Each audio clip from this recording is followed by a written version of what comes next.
My dear friends, welcome in vision chemistry classes. आज की class में पढ़ेंगे रसायन शास्त्र कक्षा 11वीं के अध्याय रासायनिक आबंधन वाले चैप्टर से एक नया प्रश्न पढ़ेंगे। यहाँ पर देखें, सहसंयोजी बंध किसे कहते हैं, इसके उदाहरण समझाइए।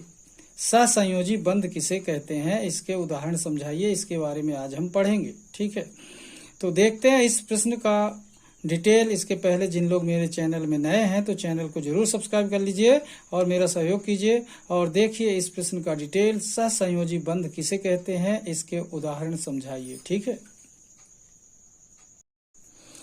तो देखते हैं सहसंयोजी बंध की परिभाषा क्या है। यहाँ पर देखिए, जब दो परमाणुओं के मध्य समान संख्या में इलेक्ट्रॉनों की साझेदारी होती है तो उनके मध्य उत्पन्न होने वाला आकर्षण बल सहसंयोजी बंध कहलाता है। इसे सीधी छोटी, यहाँ पर देखें रेखा एक बनी है, ये सीधी छोटी रेखा द्वारा प्रदर्शित करते हैं। एक बार फिर से देखिए, जब दो परमाणुओं के मध्य समान संख्या में इलेक्ट्रॉनों की साझेदारी होती है तो उनके मध्य उत्पन्न होने वाला आकर्षण बल सहसंयोजी बंध कहलाता है। इसे सीधी छोटी रेखा द्वारा प्रदर्शित करते हैं। ओके, अब देखते हैं थोड़ा सा और आगे। तो देखिए क्या करते हैं आगे। यहाँ पर देखें, जब दो परमाणुओं के मध्य एक एक इलेक्ट्रॉनों का साझा होता है तो उनके मध्य एक सहसंयोजी बंध बनता है। ध्यान देना, जब दो परमाणुओं के मध्य एक एक इलेक्ट्रॉनों का साझा होता है तो उनके मध्य एक सहसंयोजी बंध बनता है।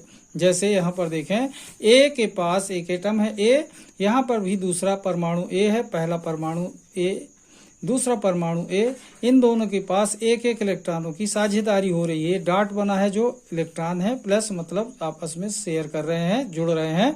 तो ये दोनों एक एक इलेक्ट्रॉन की साझेदारी करते हैं तो क्या बन जाता है। यहाँ पर देखें, ये दोनों ए के बीच में दोनों इलेक्ट्रॉन आ जाते हैं, मतलब ये दोनों इलेक्ट्रॉन इसके भी हैं और ये दोनों इलेक्ट्रॉन इसके भी हैं। मतलब कहने का क्या हुआ कि यहाँ इलेक्ट्रॉनों की साझेदारी हुई है, इसलिए दोनों एक दूसरे के हैं।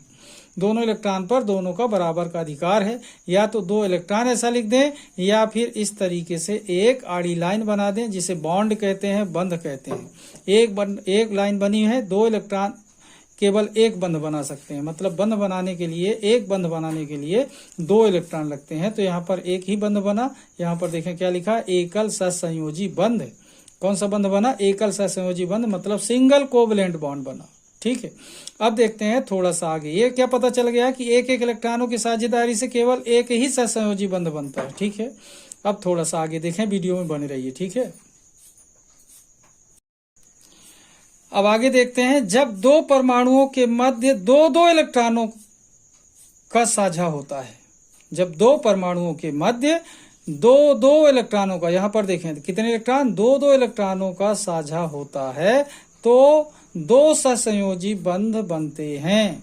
तो दो सहसंयोजी बंध बनते हैं। मान लेते हैं जैसे यहाँ पर देखें, एक परमाणु है बी, दूसरा परमाणु भी है बी, ये दोनों दो दो इलेक्ट्रॉन शेयर कर रहे हैं। डॉट लगे हैं दो दो, मतलब दो इलेक्ट्रॉन का साइन है यहाँ पर। तो ये दो इलेक्ट्रॉन साझा कर रहा है, ये भी दो इलेक्ट्रॉन साझा कर रहा है। तो इन दोनों के मध्य यहाँ पर देखो कितने इलेक्ट्रॉन हो गए, चार। मतलब ये चार इलेक्ट्रॉनों का अधिकार इस परमाणु के पास भी है और ये चार इलेक्ट्रॉनों का अधिकार इस परमाणु के पास भी है। तो यहाँ पर देखें क्या हो गया कि या तो अपन चार इलेक्ट्रॉन बना दें या फिर इन दोनों के बीच दो बंध बना दें, द्वि सहसंयोजी बंध। क्या पता चल रहा है कि अगर दो दो इलेक्ट्रॉनों का साझा होगा तो कितने बंध बनेंगे, दो। ठीक है, अब थोड़ा सा और आगे देखते हैं। ठीक है,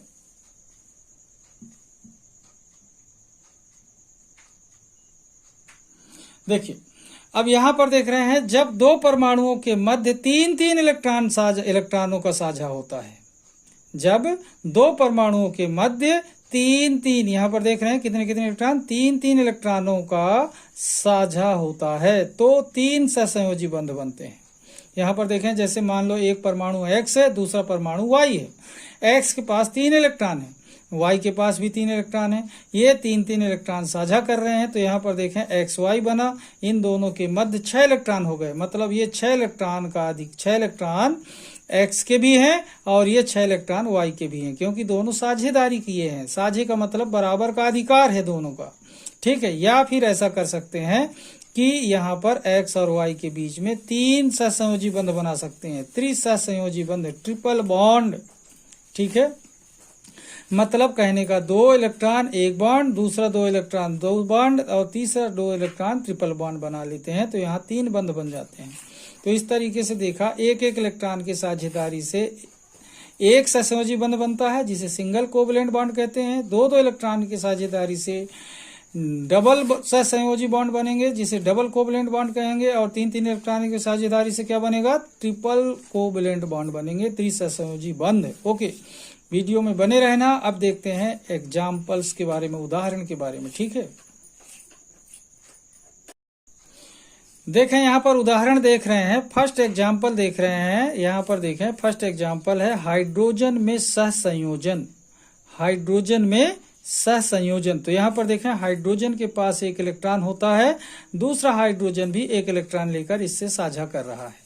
पहला हाइड्रोजन 1 इलेक्ट्रॉन लिया है, दूसरा हाइड्रोजन भी 1 इलेक्ट्रॉन लिया है। ये दोनों आपस में 1 इलेक्ट्रॉन साझा करते हैं। तो यहाँ पर देखो, दोनों हाइड्रोजन के बीच में ये 2 इलेक्ट्रॉन आ गए। मतलब कहने का ये दोनों इलेक्ट्रॉन इस हाइड्रोजन के भी हैं और ये 2 इलेक्ट्रॉन इसके भी हैं, क्योंकि ये दोनों आपस में साझेदारी किए हुए हैं।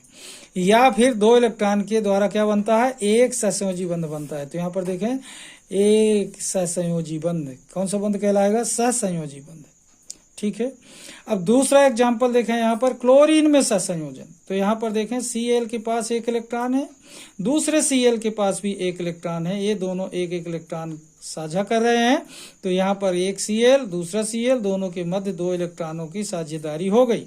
तो यहाँ पर देखें, या तो एक बंध बन गया यहाँ पर इस तरीके से, या फिर इस तरीके से 2 इलेक्ट्रॉन बना दें, या तो ये बना दें या फिर यहाँ पर एक सिंगल बॉन्ड बना दें।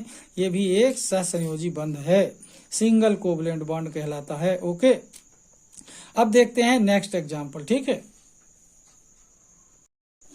अब देखें, यहाँ पर देखते हैं ऑक्सीजन में सहसंयोजन। तो ऑक्सीजन में ध्यान दें, ऑक्सीजन की संयोजकता 2 होती है। तो यहाँ पर ऑक्सीजन 2 इलेक्ट्रॉन लेकर के आ रहा है और दूसरा ऑक्सीजन भी 2 इलेक्ट्रॉन लेकर आया है।